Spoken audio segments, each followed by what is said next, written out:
Cameroun, tu es notre beau pays. Tes enfants veulent y vivre en harmonie. Allumons un feu de joie, entonnons d'une même voix une chanson d'amour qui nous réunit. Allumons un feu de joie, entonnons d'une même voix une chanson d'amour qui nous réunit. Du nord, du sud, de l'est à l'ouest, restons unis. Chercher la paix sera toujours notre défi. Allumons un feu de joie, entonnons d'une même voix une chanson d'amour qui nous réunit. Allumons un feu de joie, entonnons d'une même voix une chanson d'amour qui nous réunit.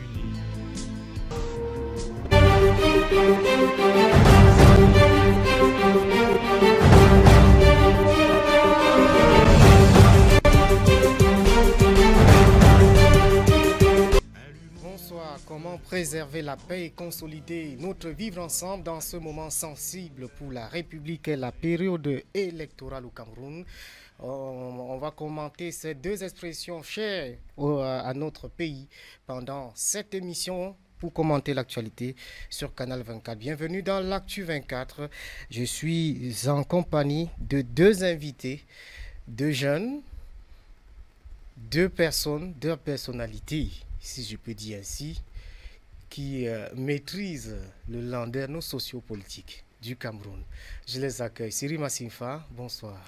Bonsoir Christian Diomont, bonsoir à vos millions de téléspectateurs et d'internautes à travers le Cameroun et à travers le monde. C'est un plaisir pour moi d'être à nouveau sur ce prestigieux plateau, cette édition spéciale Canal 24. Merci d'être là, juriste, internationaliste. On en parlera certainement tout à l'heure. Merci d'être là, Francis Abanda. Bonsoir, monsieur. Bonsoir, Christian. Bonsoir à vos nombreux téléspectateurs. Je dis également bonsoir à toute la technique et à l'administration de votre radio. Vous allez me permettre de dire bonsoir à une dame, Madame Biémé, la sénatrice, qui m'a fait l'honneur d'être parmi les personnes qui seront conviées à un événement du côté du soleil levant. À l'est du Cameroun. À l'est du Cameroun, le Festac Baka. Elle a fait quelque chose de particulier. Elle met les Baka en festival. Les Pygmées, pour ceux qui ne connaissent pas, même comme le terme consacré désormais, c'est les peuples autochtones. D'accord. Merci. Merci d'être là. Je voulais vous poser une petite question d'entrée. Monsieur, qu'est-ce que vous faites pour consolider la paix autour de vous au quotidien? Qu'est-ce que vous faites pour consolider la paix? La paix est je voudrais dire, c'est d'abord un élément assez subjectif. C'est un élément assez personnel. Donc, sur un plan personnel, je dirais qu'on évite de chercher des problèmes, on évite d'en faire. Et comme c'est une notion subjective, beaucoup plus religieuse, elle est intérieure. Qu'est-ce que vous faites pour préserver ou consolider la paix autour de vous chaque jour? Oui, Christian, tous les citoyens du Cameroun comme du monde sont appelés à être des initiateurs de paix, et également à être des consommateurs de paix. Ça veut dire que ensemble, nous devons manœuvrer pour que la pacification, partout où il y a conflit, partout où il y a querelle, partout où il y a conflictualité, que tous ces espaces et environnements-là soient agréables, propices à améliorer non seulement le bonheur, le bien-être de ceux qui nous entourent, de ceux que nous entourons, nous encadrons, et ainsi que les conditions de vie de ces dernières. Donc il est important pour tout un chacun, c'est une mission. C'est une mission pour chaque citoyen d'œuvrer pour la paix. Merci beaucoup. Disons que dans cette période électorale, justement, il y a de nombreuses organisations qui montent déjà au créneau, n'est-ce pas, pour appeler les Camerounais à cultiver cette paix. Parmi ces organisations, il y a la Ligue pour l'éducation de la femme et de l'enfant, pilotée par Pauline Billon, que vous connaissez certainement. Sa ligue lance une campagne unie pour demain avait pour objectif promouvoir l'unité nationale, la tolérance et le vivre ensemble, en sensibilisant les populations justement à rejeter la haine, la jalousie, le tribalisme dont on parle beaucoup et l'exclusion. Dans cette émission aussi, on va donner la parole aux Camerounais.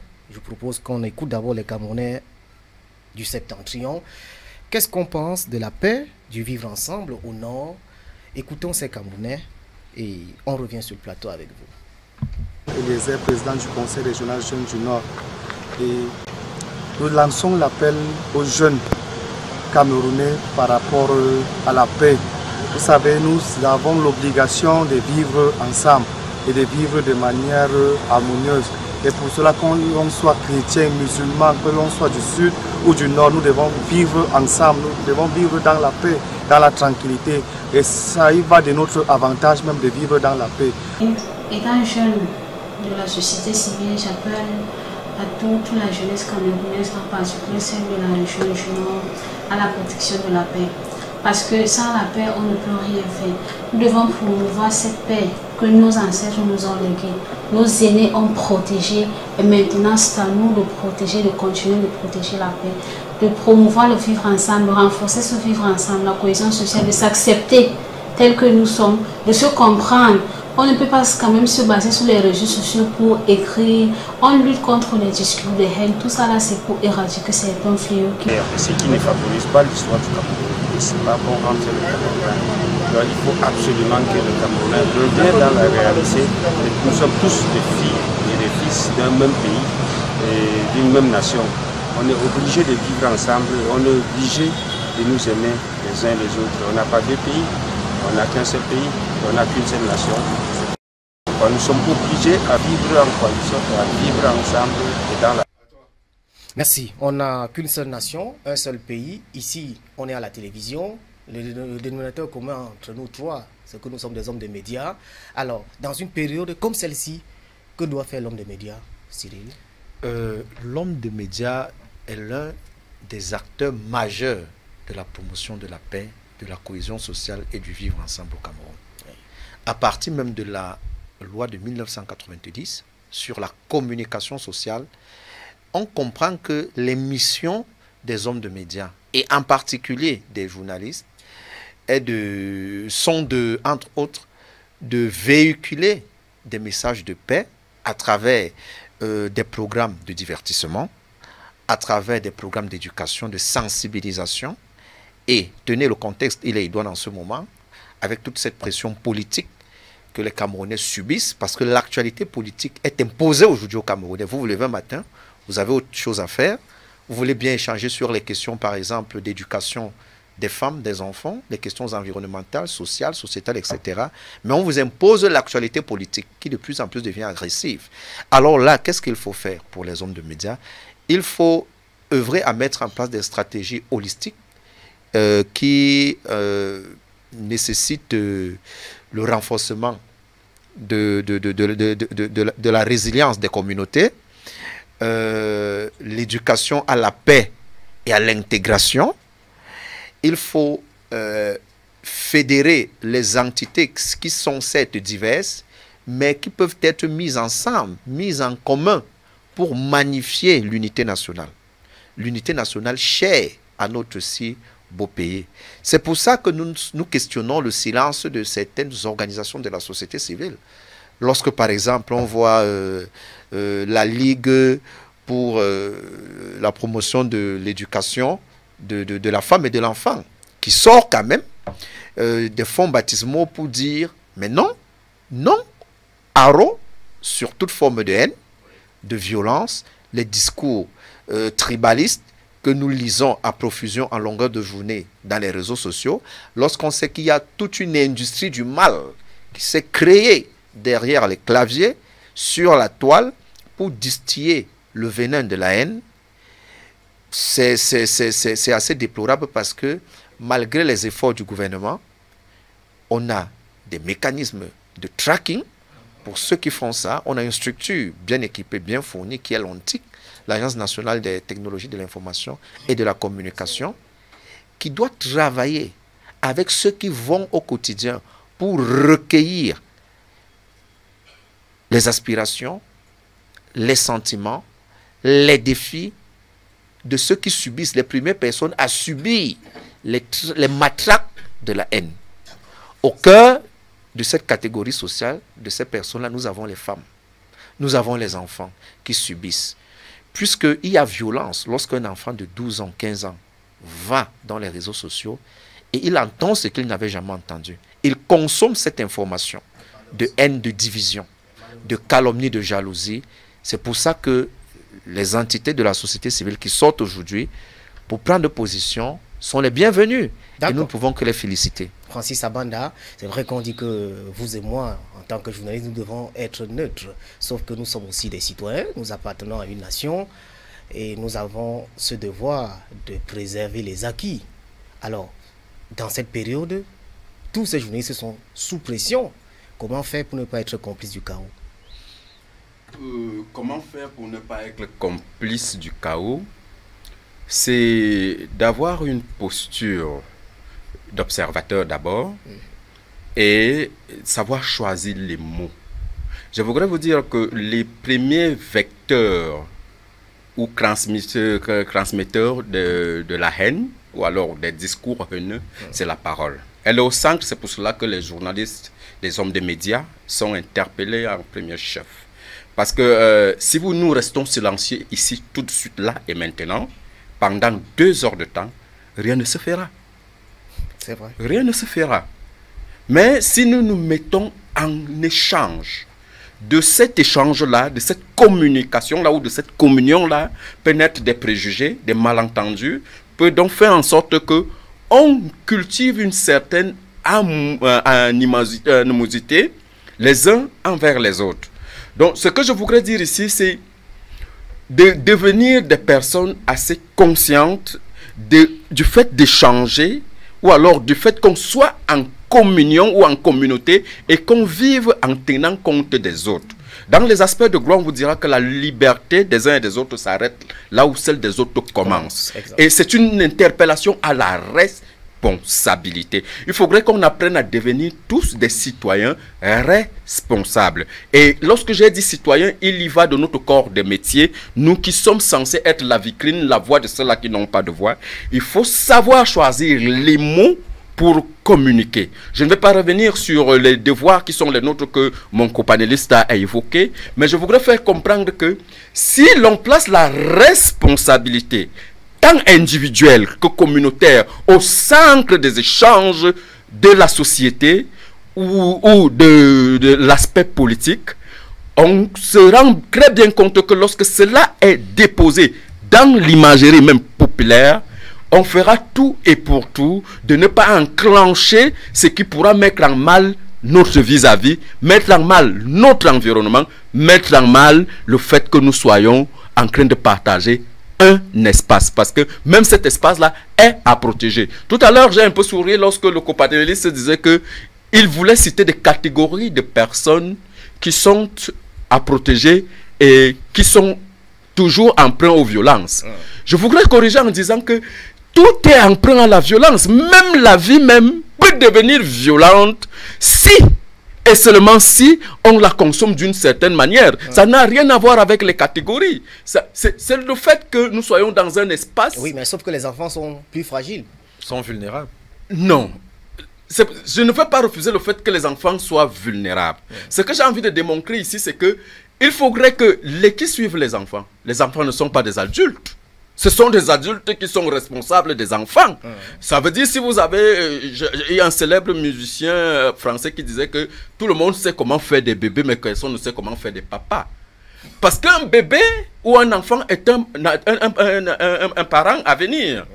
C'est le milieu social dans lequel il vit devrait être assaini à la base. Le niveau de là où il fréquente pour l'éducation. Parce que j'ai envie souvent de faire une différence entre l'instruction et l'éducation. C'est pour cela que vous me voyez chercher les mots. Et c'est exactement ça, la paix. Ça veut dire, je voudrais avoir un message où je suis compris exactement dans ce que je voudrais traduire. C'est le premier élément de paix. Ça veut dire chercher à dire ce qu'il faut là où il faut. Parce que si vous dites ce qu'il ne faut pas là où il ne faut pas, vous créez tout de suite un incident. Et nous qui travaillons avec la communication, avec la parole, on comprend aisément combien de fois c'est sensible d'utiliser cette parole-là. Parce que du haut de ce studio et des lois qui nous gouvernent et tout ce que... Si on dit une bêtise ici, la télévision peut être attaquée, le journaliste peut être attaqué, le panéliste dont j'aborde la posture aujourd'hui peut être attaqué. D'où il faut faire très attention avec ce qui sort de nous.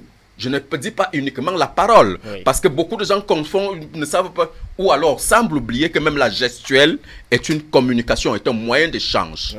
Même notre gestuelle est un moyen d'échange.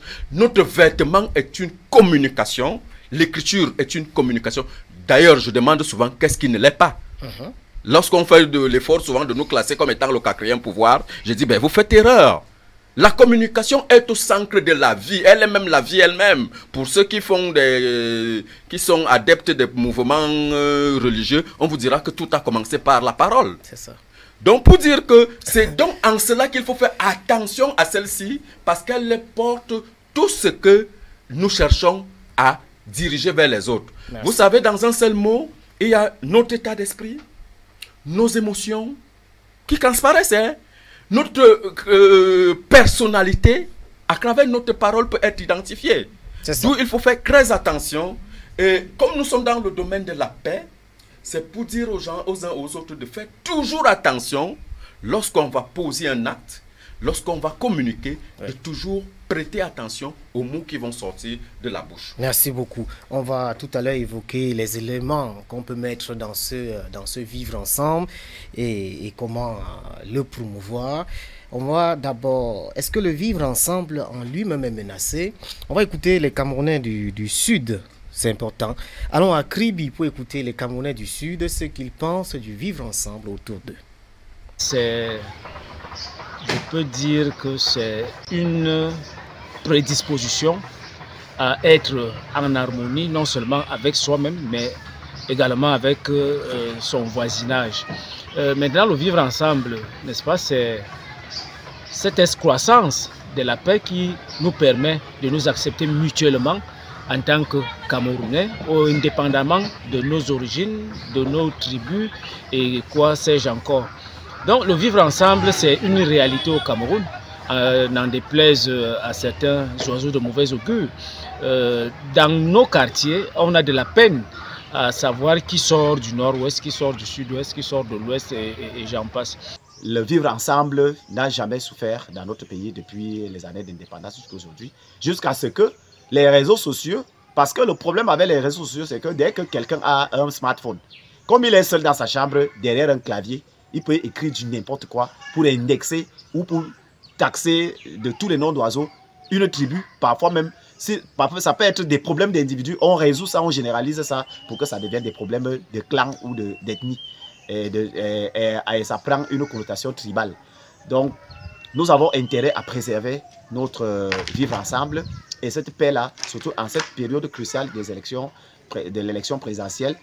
Homme des médias, pour ma part, je pense que le vivre ensemble est une notion que les Camerounais doivent préserver, je dirais même chérir, car sans ce vivre ensemble, pas de paix, pas de cohésion nationale. Pour ce faire, donc, les Camerounais nous gagneront à consolider ce vivre ensemble en nous faisant confiance dans nos différentes activités, en bannissant les notions de jalousie au travail, les notions de tribalisme entre les différentes ethnies, mais en restant soudés, surtout en une période comme celle que nous nous apprêtons à traverser. Bonjour à tous, je m'appelle Nange Ernestine Daphné. Je suis en stage de vacances à la mairie de Kribi 2e.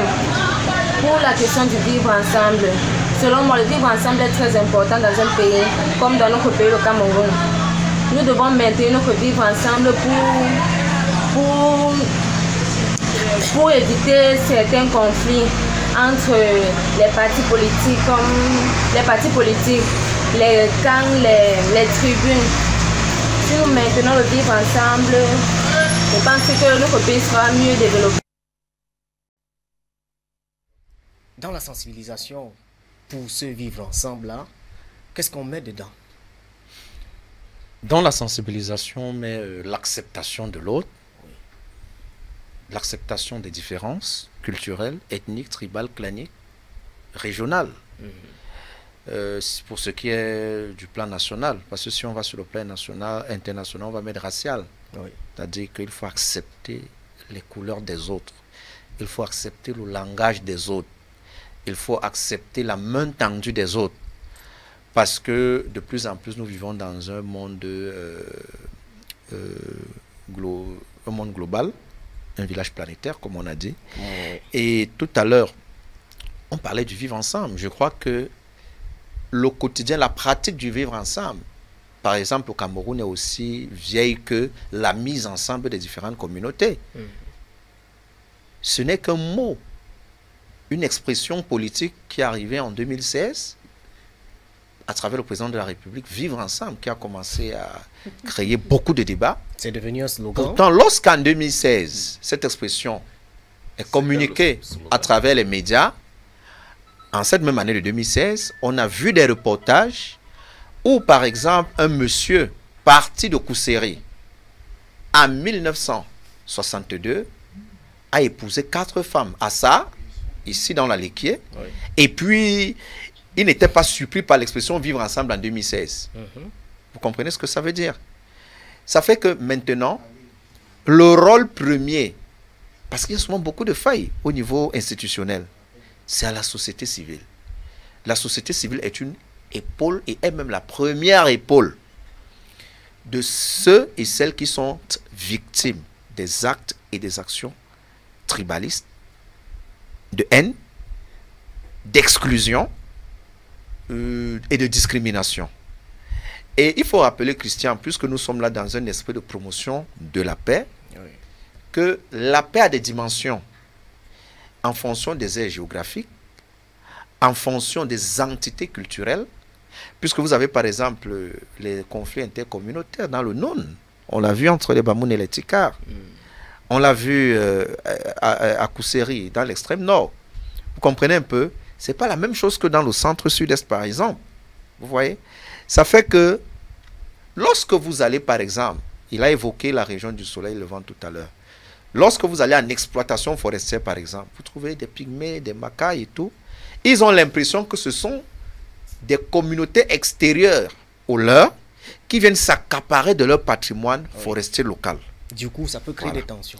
C'est-à-dire, ils n'ont pas forcément la connaissance que vous et moi avions que c'est une entreprise, par exemple, agréée par l'État, peut-être par décret présidentiel ou alors par un arrêté du ministre des Mines, qui vient exploiter sans coloration. Parfois, ce sont des entreprises étrangères, des Chinois, des Américains, des Européens. Eux, ils voient que ce sont d'autres personnes qui viennent s'accaparer de leur patrimoine, quoique le patrimoine soit d'abord national. Ça fait que l'éducation ici a son rôle. On a parlé de la responsabilité des enfants tout à l'heure, qui incombait aux parents, selon mon voisin copanéliste. Naturellement. Et pourtant, il y a 5 ans de cela, on avait mis en place une action, un mouvement pour l'éducation juridique des enfants. C'est-à-dire, à partir de l'éducation primaire, on disait qu'il fallait commencer à inculquer à l'enfant les sanctions juridiques et même judiciaires qui peuvent lui être imposées. Parce que l'enfant, à un certain âge, n'a que pour seul censeur son parent. Et dans un cadre éducatif scolaire, il n'a pour seul censeur que son enseignant. Or, il peut donc, c'est pour ça qu'on voit on a vu des enfants prendre des couteaux et poignarder leurs enseignants. Parce qu'ils se disaient qu'après, il n'aura qu'une sanction à laquelle il est habitué. C'est la sanction parentale, c'est la sanction de l'enseignant. Pourtant, au-delà de ça, en fonction de la catégorie des actes que l'enfant pose, il y a des censeurs qui peuvent être plus sévères. C'est le juge, c'est le procureur. Ce sont les éléments de force, gendarmerie et police. Ça fait que des actions comme nous voyons aujourd'hui avec celle de la Ligue pour la promotion de l'éducation de la femme et de l'enfant, portée par Madame Billon, Pauline Billon, qui est quand même une femme politique. Bien sûr. Nous nous serons entendus que dans ce contexte de pression politique à la veille de l'élection présidentielle du 12 octobre 2025, qu'elle sorte beaucoup plus pour du militantisme politique avec son parti que nous connaissons, le RDPC. Mais c'est une dame que nous retrouvons dans une posture de maman pour ses enfants, dont elle réclame la paix aujourd'hui, dans une posture de sœur pour les femmes dont elles réclament la paix, l'inclusion aujourd'hui. Nous aimerions donc que davantage de mouvements de la société civile se mettent en branle en action. D'accord. Pour cet objectif-là. Francis Abanda, on appelle à la tolérance, sauf que les Camerounais sont devenus un peu plus intolérants, un peu violents, plus sur intolérants. les réseaux sociaux, dans les débats du dimanche. Est-ce qu'il faut passer à la répression? Bien évidemment, lorsqu'on est fautif, il faudrait bien que si on passe, on laisse passer le désordre, on est appelé à la mort. Vous savez, comme les notions de paix, vivre ensemble sont des notions hautement subjectives, moi je refuse deux fois de parler de la notion du vivre ensemble. Parce que c'est un slogan politique uniquement. Le Cameroun n'a pas un problème de vivre ensemble. Le Cameroun ne l'a pas. Le Cameroun a d'autres problèmes, mais pas celui de vivre ensemble. Dans les métropoles, c'est un méli-mélo, carrément. Et en termes de mariage internique, interculturel, il est difficile de pouvoir se prononcer sur le caractère tribal.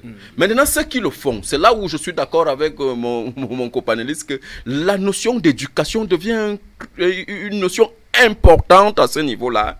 Parce que tant qu'on n'éduquera pas le Camerounais qu'il n'est pas véritablement, je dis bien, je mets le mot et je le souligne véritablement, différent de l'autre Camerounais, pour ceux qui pensent qu'ils sont différents des autres, c'est un gros travail d'éducation qu'il faut faire. Parce que lorsqu'on prend, même dans l'histoire, lorsqu'on veut étudier des cosmogonies, l'anthropologie, il est difficile de différencier les communautés au Cameroun. Dans mon village, je suis de la Lequier, et il y a une branche de chemois, un anneau de chemois qu'on appelle Mboura. Lorsque j'ai demandé à mes anciens de comprendre d'où vient le mot Mboura, vous savez là où ça vient? Dites-nous. C'est un Bouddha. C'est un Bouddha. Et comment ça a fait lorsqu'on vous raconte comment ça s'est passé pour qu'ils soient là? C'est des flux migratoires qui les ont amenés là. Et s'ils s'appellent donc Bouddha, ça veut dire qu'ils viennent d'où? Bon, est-ce que chez moi, on les défend de venir au deuil? C'est plus possible parce qu'on les appelle les Mboura. Donc on se partage un certain nombre de valeurs interculturelles et même nationales, s'il faut circonscrire ça dans ce plan-là.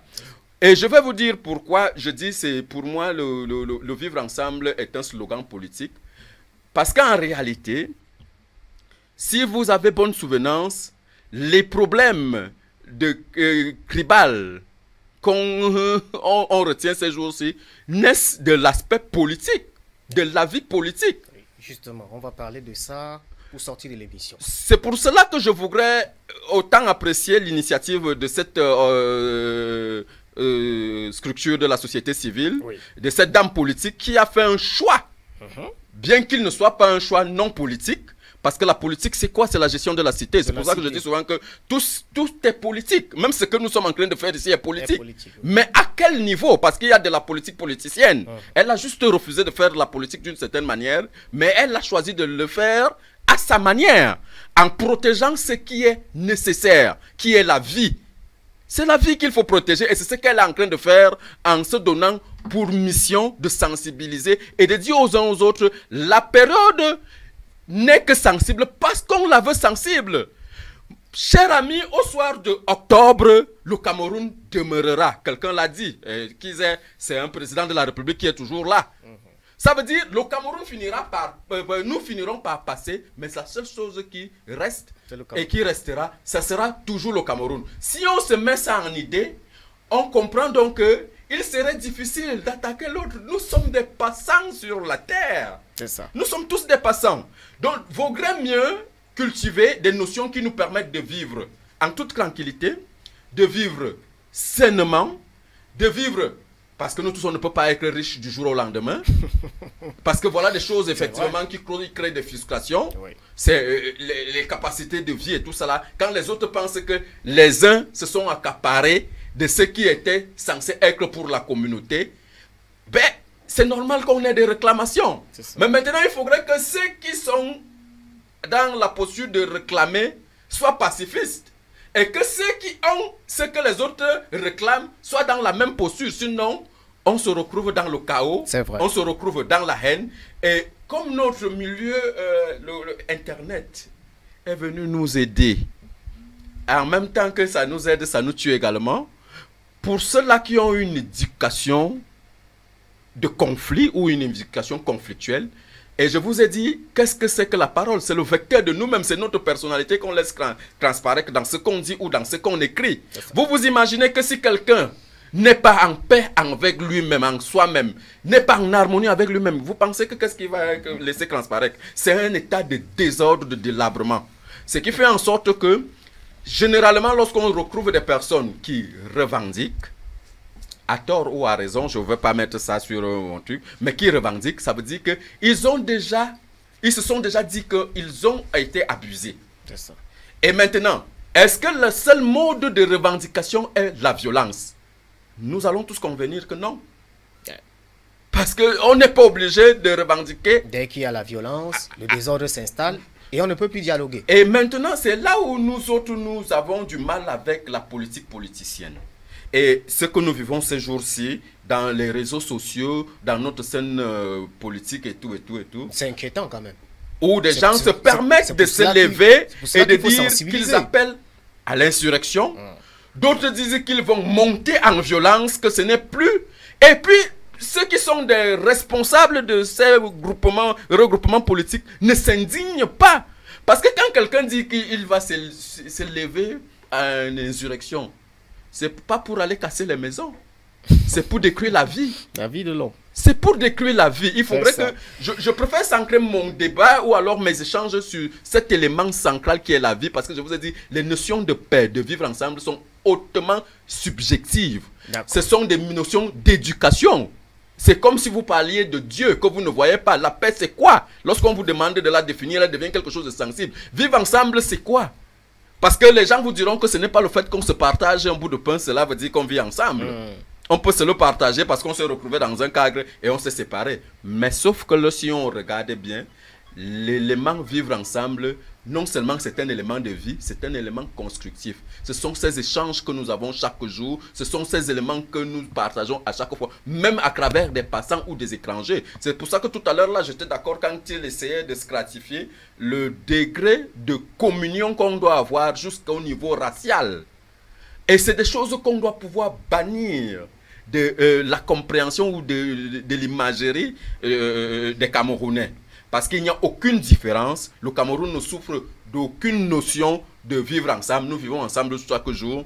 Le Cameroun, normalement, s'il n'y avait pas de problème de politique politicienne et de réclamation de manger et de boire, parce que c'est la seule chose qu'on ne se partage pas quelquefois, ça fait donc que les gens se retrouvent donc à ce qu'on appelle aujourd'hui avec des troubles, avec des guerres. Parce que toutes les guerres naissent des préjugés, d'un élément mental. Oui, et interrogeons la responsabilité des politiques avant de clôturer cette émission. Écoutons d'abord ce Camerounais qui accuse les politiques. Vous savez, on est en période électorale, les hommes politiques sont au centre du jeu. Donc, écoutons ce Camerounais et puis on vous donne la parole avant de partir. Eliezer, président du Conseil régional Jeunes du Nord. Et nous lançons l'appel aux jeunes Camerounais par rapport à la paix. Vous savez, nous avons l'obligation de vivre ensemble et de vivre de manière harmonieuse.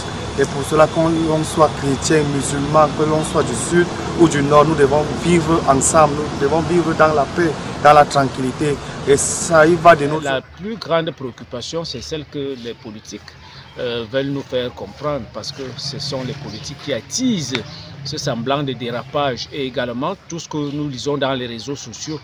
Je crois qu'il est plus qu'urgent que nous prenions la mesure de la situation et garantir, n'est-ce pas, non seulement la paix qui est un gage de développement, mais également s'accepter en tant que communauté, en tant que Camerounais, et c'est là le vivre ensemble. Ce sont les politiques le problème. Francis Abanda disait qu'on n'a pas le problème de vivre ensemble. Oui. Ce sont les politiques qui tentent de nous diviser. Les politiques ne peuvent pas être dédouanés de cette manœuvre funeste qui consiste à diviser les Camerounais, à discriminer et à distiller des discours de haine. Bien sûr. Voilà. On a entendu beaucoup de choses ces derniers Puisque temps. C'est le candidat de telle tribu. Puisque l'on observe sur la toile, notamment dans les réseaux sociaux, une forte communication de certains hommes et femmes politiques qui se départissent de leur posture de miroir pour le bas peuple, pour s'ériger en militant d'une cause, quitte à ce que la cause soit un instrument de déstabilisation pour l'autre en face, pour une communauté, pour une tribu, pour une région. Parce que lorsqu'on politise la chose, le patrimoine commun, on a l'impression qu'il faudrait que ce qu'on a de plus cher soit mis à l'actif de telle coloration politique ou de telle ethnie. Ça devient une forme de violence. Parce que la violence n'est pas que physique. Ou alors la violence n'est pas synonyme d'absence de crépitement des âmes. Il y a une violence institutionnelle, il y a une violence émotionnelle, il y a une violence communicationnelle. Il y a bien d'autres formes de violence. Et parfois, ce sont les politiques qui sont à la manœuvre, soit par leurs propres soins. Vous avez 2 ou 3 membres du gouvernement très, très actifs dans les réseaux sociaux. Vous savez très bien ce qu'ils font au quotidien. Vous avez des relais qui parfois se font appeler lanceurs d'alerte, qui n'aident pas nos enfants, qui n'aident pas nos communautés à renouer le lien de la paix et du vivre ensemble, entre guillemets. Au contraire, ils véhiculent des informations souvent pas vérifiées parce qu'ils jouent également sur l'ignorance, la déficience de certains Camerounais à maîtriser l'outil informatique, les nouvelles technologies de l'information et de la communication. C'est pas tout le monde qui sait utiliser un compte Facebook. C'est pas tout le monde qui sait utiliser une plateforme Google ou YouTube. Puisque beaucoup ne savent pas si l'information est officielle ou non. Vous en savez quelque chose, vous êtes journaliste professionnel. Ça fait que, à la base, qu'est-ce qu'il faut? Il faut associer les responsables, notamment traditionnels sur le plan local, pour véhiculer des messages de paix. Parce que eux, ils ont un aura assez important pour rassembler autour d'eux. C'est notamment dans les aires géographiques où le volet traditionnel est encore très ancré, encore très fort. Vous avez le nord, le grand nord, vous avez l'ouest par exemple, où on a souvent l'impression qu'on ne peut pas faire sans eux. Mais lorsqu'on veut parler de paix et qu'on trouve que la paix, la compréhension de la paix ne découle que de cette grosse théorie livresque là, même si on a fait Sorbonne ou je ne sais pas Yale, et que ce sont des fonctionnaires qui peuvent régler des problèmes de paix, des fonctionnaires à Yaoundé assis dans un bureau, qui peuvent régler des problèmes de paix à Magba, ou entre les Bamoun et les Tika, pendant qu'ils ont un lien historique qu'ils assument, même si aujourd'hui les politiques viennent les diviser. Que le fonctionnaire sorti de l'ENAM, après 2 années seulement de formation, ne peut pas régler. C'est ça la triste réalité. Il y a les leaders traditionnels, il y a les leaders religieux. Parce que lorsqu'on parle des commissions de paix, de réconciliation, souvent en Afrique, vous voyez encore, c'est rempli de fonctionnaires diplômés de l'ENAM, administrateurs civils, administrateurs du travail, administrateurs de la santé. Qu'est-ce qu'il va dire dans un problème intercommunautaire à Kousséri? Voilà la réalité. Il faut trouver les médiateurs exactement. Il y a des, adéquats, il y a des spécialistes pour les modes alternatifs de résolution des conflits au niveau local. Exact. Parce que comme on disait tout à l'heure, lorsqu'on parle de la paix au niveau national, ça veut dire que l'intégrité, par exemple, du territoire camerounais n'est pas menacée. Or, il y a quand même une certaine édulcoration de la paix nationale avec la guerre qui se poursuit dans la région de l'extrême nord et dans les régions anglophones nord-ouest et sud-ouest. Ça, c'est sur le plan national. Maintenant, sur le plan local, on en voit tous les jours. On a vu à Sangmelima où on a demandé à une certaine communauté de plier bagages et de partir chez elle. Mais qui est plus camerounais que l'autre? Il n'y en a pas. Il n'y a pas plus camerounais que l'autre. Je crois que dans cette éducation, il faut véhiculer ce message que le Cameroun ne se développera le peuple camerounais ne s'émancipera que si les efforts combinés des 10 régions, par exemple, des populations des 10 régions, sont acceptés par tout le monde. Ça veut dire que on ne se développe que si on accepte que l'autre aussi a bien fait. Il ne faut pas s'octroyer une certaine façon de faire pour dire chez nous on fait bien. Ça peut être que ce sont nos traditions, nos coutumes qui nous l'exigent. C'est notre religion, l'acceptation de l'autre. Il ne faut pas stigmatiser les autres communautés. Il ne faut pas dire que les autres sont sales. Donc là encore, c'est là où les politiques ont échoué. C'est un peu cela. Puisque les politiques aujourd'hui, lorsqu'on a réussi avec sa femme et ses enfants, c'est suffisant. Malheureusement. Francis ce que je voudrais dire... Qu'est-ce que vous dites aux hommes politiques, candidats ou pas? Qu'est-ce que vous leur dites pour ne pas menacer la cohésion sociale? Qu'ils doivent demeurer des paragons pour ce qu'ils aspirent à gouverner. Parce que c'est lorsque vous êtes une figure de pro, vous devez être un exemple, un modèle. Et un modèle, il se bâtit d'abord en soi. Vous savez, tout à l'heure, je vous disais que c'était des notions hautement subjectives. Et lorsqu'on place, rien que le vocable, lorsque vous dites accepter la différence, c'est déjà la créer. Je suis désolé, c'est déjà la créer. Pourquoi? Parce que... nier les différences et les divergences. Non, je ne dis pas qu'on les nie. C'est en les magnifiant. Écoutez bien ce que je vais dire pour qu'on se comprenne. Mais si vous dites que le premier problème avec cela, c'est la séparation, la différenciation. Dès qu'on commence à différencier, à séparer, on cause un tort à l'unité. Que ce soit l'unité nationale, que ce soit sur le plan individuel, que ce soit sur le plan familial. La première cause des conflits, je vous ai dit, c'est des préjugés. Et les préjugés naissent du fait qu'on a accepté la division. On a accepté de l'intégrer mentalement. Je suis différent d'eux. La séparativité est un gros problème pour toutes les notions qui vivent. Ça veut dire que si vous voulez véritablement acquérir ce que nous appelons la paix, il faut mettre la différenciation dehors. Il faut mettre le séparatisme dehors. Il faut mettre le langage qui cause le tort, les préjugés dehors. Pour épouser quoi? L'unité, savoir que vous n'êtes pas différent. Parce que vos mêmes besoins existentiels dont vous avez, je les ai. Oui. Quitte à ce que je mange le poulet et que l'autre mange je ne sais pas quoi, mais c'est le même besoin, il est identique, il ne change pas. Parce que lorsque la famine nous attrape, elle ne regarde pas notre couleur de peau, elle ne regarde pas, c'est le même besoin existentiel pour tous les humains. C'est la même chose que je dis souvent du sang. Si on vous blesse ici et qu'on met votre sang quelque part et qu'on blesse un Asiatique, vous aurez du mal à me démontrer quelle est la différenciation entre ce sang-là. C'est des notions qu'on doit pouvoir promouvoir pour que les humains, pour que les Camerounais sortent de la notion de séparation, parce que c'est cette notion de séparation-là qui nous crée tous les problèmes. Et les politiques, en premier chef, vous voyez comment je fais des efforts pour trouver des mots qui peuvent consolider ce que nous avons de commun. En vous disant, il faut fuir ce qui nous fait penser à la différence, même de manière subjective. Ça veut dire que même dans la parole que je suis en train de proposer ici, je cherche des mots qui ne font pas vous... Vous savez, le cerveau humain a quelque chose de précieux. C'est que lorsque vous dites, je ne veux pas, il ne comprend pas la négation, il comprend la finalité, le but. Si vous dites que j'aime Christian, c'est l'image de l'amour qui apparaît. Si vous dites je n'aime pas Christian, ce n'est pas l'image de l'amour qui apparaît.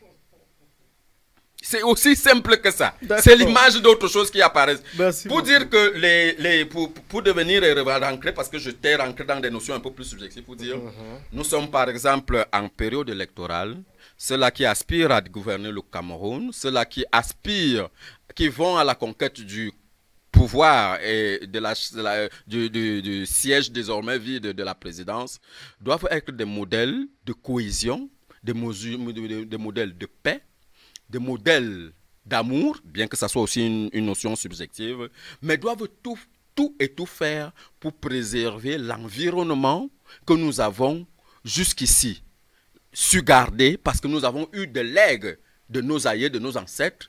Nous avons le devoir de le préserver et de le garder pour les générations futures et pour nos enfants. Soyons tous des mendiants de la paix, comme le chef de l'État l'a dit, et il a dit que tout Camerounais, partout où il se trouve, devrait se sentir chez lui. L'émission est terminée, hein, Cyril. L'émission est finie. Je voudrais dire que le niveau de violence, d'intolérance dans un pays se mesure au niveau de violence et d'intolérance dans ses écoles.